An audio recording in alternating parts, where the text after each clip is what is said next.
Улаанбаатар марафон 2023 олон улсын гүйлт Улаанбаатар хотод болж өндөрлөлөө. Гүйлттэй холбоотойгоор өнөөдрийг автомашингүй өдрөө болгож 6 цагаас 18 цагийн хооронд зарим замыг хаасан юм а. Энэ удаагийн олон улсын марафонд 30 орны 20 мянга гаруй хүн бүртгүүлсэн байна. За энэ жилийн хувьд ер нь дэлхийн 30 гаруй улсын 2000 гаруй одоо төлөөллүүд бас оролцож байгаа. За Монгол улс суугаа эчин сайдын яамдуудыг бас энэ онцлог хэлмээр байна. Бусад бүх одоо тийм давуу талуудыг одоо бас харуулдаг. Хот өөрийн онцлогоо бас олон улсад сурчилдаг. Ийм одоо давуу талтай арга хэмжээ. Энийг цааш нь өшөө өргөгийн хэмжээнд бас зохион байгуулах ёстой. За дэлхийн томоохон бүх хотуудад өөрсдийн нэрийн бодоод нэг марафон тэмцээн байдаг. Бостон, Лондон марафон, Токио марафон, Берлин марафон гэдэг. За тэгээ манай компани зүгээс Улаанбаатар марафон бодоод ирээдүйд эдрийн бодоод зэрэгт хүрэхээр нийт хотын маань иргэд маш дуртайгаар өргөнөөр оролцдог арга хэмжээ учраас энэ дээр бол бид нар хамтарч оролцъё. За дээр нь бас энэ Улаанбаатар марафоны цаа зорилго маань бас эрүүл байх, эрүүл мэндийг дэмжих энэ утгатай шүү дээ. Тэгэхээр бид нар бол энэ дээр ингээ хамтар зохион байгуулад ингэж оролцож.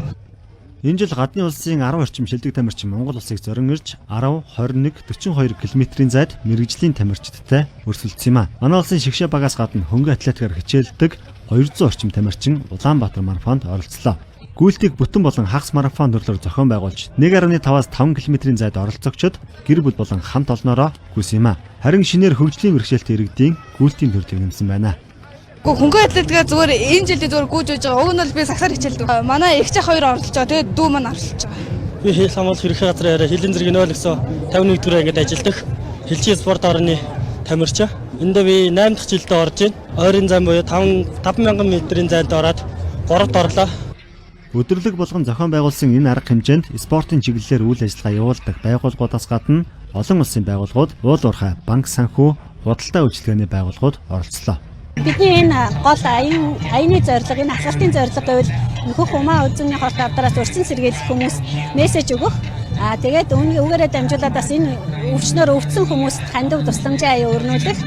Тэгээд хавдрын эсрэг хүмүүний дуу хоолой хэрэгтэй шүү гэдгийг уриалгах зорилготой энэ зүйл болж байгаа юм. Хөрөнгө оруулалт гэдэг бол өөрөө яг марафонтой адилхан ийм урт хугацааны төсвөр төвчээр шаардсан замаа сахилгаас шаардсан ийм үйл явц байдаг. За энэ ч утгаараа голомт капитал нийт хөрөнгө оруулагчдаа хөрөнгө оруулалтаас уриалах үүднээс энэхүү талбай дээр өөрийнхөө одоо бүүтийг засаад за нийт одоо энэ талбай дээр байгаа иргэдэд бас хөрөнгөний зах зээлийн талаар мэдлэг мэдээлэл боломжтой өгч байна.